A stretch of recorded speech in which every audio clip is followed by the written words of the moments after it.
अंतरिक्ष संचार में पृथ्वी के वायुमंडल की कौन सी परत की महत्वपूर्ण भूमिका होती है? क्या है सही जवाब? Which layer of the Earth atmosphere play an important role in space communication? Troposphere, ionosphere, stratosphere और mesosphere? क्या है सही जवाब? क्षोभ मंडल, आयन मंडल, समताप मंडल और मध्य मंडल। सही जवाब दीजिए सारे बच्चे।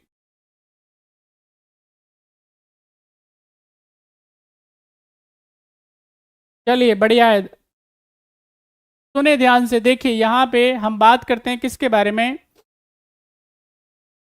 हम बात करते हैं किसके बारे में? एटमॉस्फेयर की लेयर्स के बारे में। अब एटमॉस्फेयर का मतलब क्या होता है भाई? आप जानते हैं सारे बच्चे। वायुमंडल का मतलब क्या होता है? वायुमंडल का सीधा मतलब ये होता है कि एक वायु का आवरण, एक ऐसा आवरण जो वायु से क्या है, कवर्ड है, जिसने हमको घेरा हुआ है, उसको क्या बोला जाता है? वायुमंडल बोला जाता है। बात समझ में आई? जिसमें एयर है।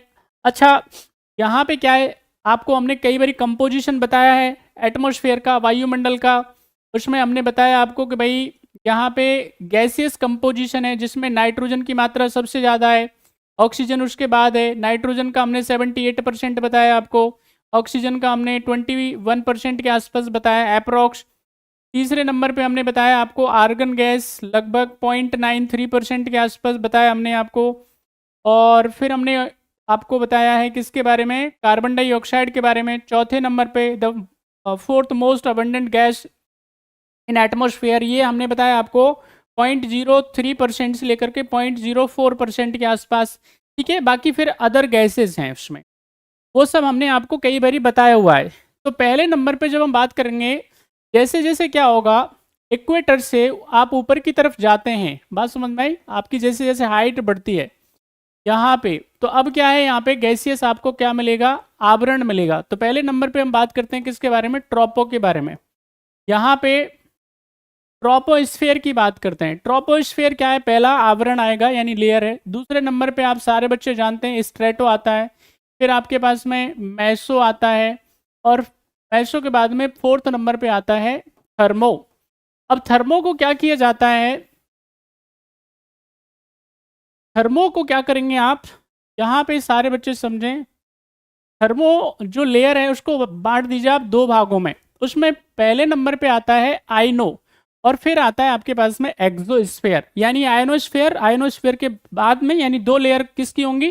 थर्मोस्फेयर की होंगी। ताप मंडल की याद रखना है, दो क्या है उसकी लेयर्स हैं, एक का नाम है आयनोस्फेयर और दूसरे का नाम है एक्सोस्फेयर। यहाँ के बाद में क्या होगा? अंतरिक्ष स्टार्ट हो जाएगा। अब यहाँ पे ट्रोपो की जो हाइट है हमने कई बारी बताई है, फिर से एक बारी बता देते हैं। लगभग लगभग ट्रोपो की हाइट मान लीजिए आप 1820 किलोमीटर, अप टू बात कर रहे हैं हम लोग, ओके। 1820 किलोमीटर लगभग, 20 से लेकर के आप मान के चलिए स्ट्रेटो की होती है आपके पास में 50 किलोमीटर। यानी इसमें क्या मिलने वाली है? आपको मिलने वाली है इसके अंदर ओजोन गैस। 50 से लेकर के अगर आप 80 किलोमीटर के आसपास ऊपर हाइट में जाते हो, तो यहाँ पे क्या है, आपको सडन चेंज मिलेगा आपको। यानी कभी क्या होगा, इसमें टेम्परेचर ऊपर हो जाएगा। मैं रिपीट कर देता हूँ यहाँ पे। यहाँ ट्रोपोस्फेयर में क्या होगा, हाइट बढ़ने के साथ में टेम्परेचर में कमी आएगी। ट्रोपोस्फेयर में हाइट बढ़ने के साथ टेम्परेचर में कमी आएगी। स्ट्रेटो में क्या होगा, टेम्परेचर बढ़ेगा हाइट बढ़ने के साथ में। मेसो में फिर से क्या आएगी, टेम्परेचर में कमी आएगी। सडन टेम्परेचर गिरेगा, लगभग -90 डिग्री के आसपास ये टेम्परेचर चला जाता है। और थर्मो में फिर क्या होगा, टेम्परेचर बढ़ेगा। और यहाँ पे थर्मो की जब हम बात करेंगे तो लगभग 80 किलोमीटर से लेकर के ये 640 किलोमीटर के आसपास फैला हुआ है। और उसके बाद में आप देखेंगे एक्सोस्फेयर, यहाँ पे 640 किलोमीटर के बाद लगभग 1000 किलोमीटर के आसपास ये जाएगा। हम बात कर रहे हैं किसके बारे में? कम्युनिकेशन के बारे में। संचार बढ़िया कहाँ पे होता है?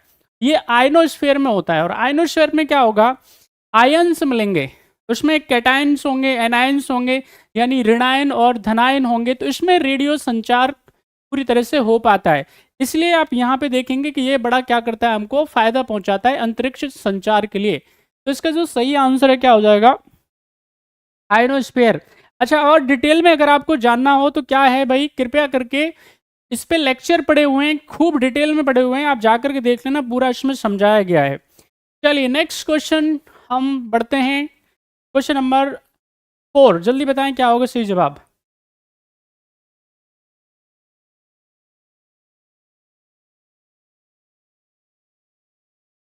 खालिद साहब कह रहे हैं अवैध शमशर। धन्यवाद भाई साहब। चलिए आंसर करें, नेक्स्ट क्वेश्चन का आंसर क्या होगा। What will be right answer of question number 4? What is the technique of collecting information about an object from the distance without any direct contact called? क्या बोलेंगे आप इसको, जल्दी बताएं। क्वेश्चन आपकी स्क्रीन पे है। What will be right answer of question number 4?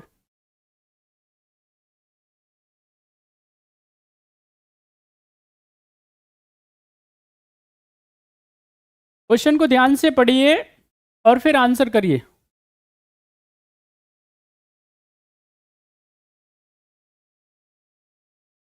Question आपकी स्क्रीन पे, फटाफट से आंसर करिए।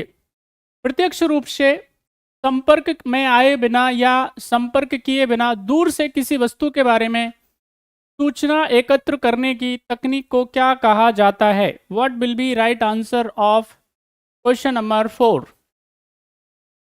Remote sensing, remote control, remote assessing और स्पेस शटल? क्या है सही जवाब?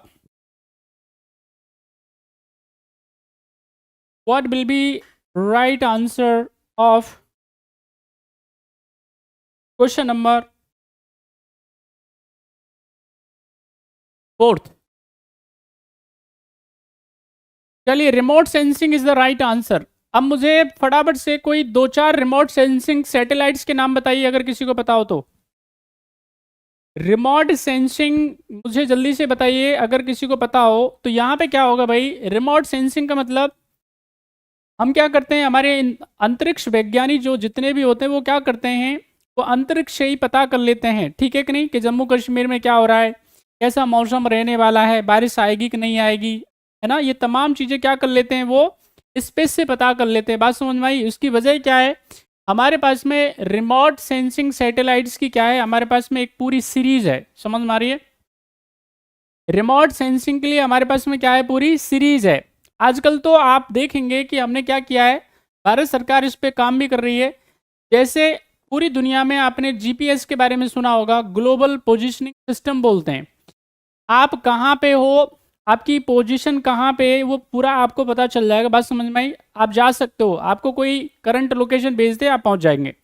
यानी यहाँ से क्या किया जा सकता है, आप किसी भी जगह जा सकते हो, घर, मकान, बाकी सारी चीज़ें। जीपीएस इसी तरह का, इसी तर्ज पे हमारे यहाँ पे IRNSS, Indian regional navigational satellite system, ये पूरी क्या है, सीरीज है।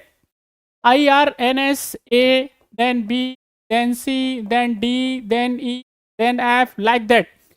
7 सैटेलाइट है। बात समझ में आ रही है? नेविगेशन के लिए बेसिकली पता चलता रहे कहाँ पे कैसा है। लेकिन अगर इसकी सीरीज की बात करेंगे, इनसेट सीरीज आपने सुना होगा, इंडियन सैटेलाइट सिस्टम बोलते हैं, तो यहाँ पे इसका काम पहला यही हुआ करता था। बात समझ में आ रही है? तो अब उसमें क्या है, इनसेट ए, इनसेट बी, इनसेट सी, तो अलग अलग क्या है, इस पर भी क्लासेस हुई पड़ी हुई हैं, आप प्लीज़ जाकर के देख लीजिएगा, हमने बताया हुआ है उसमें। इसका सही जवाब क्या हो जाएगा, remote sensing is the right answer.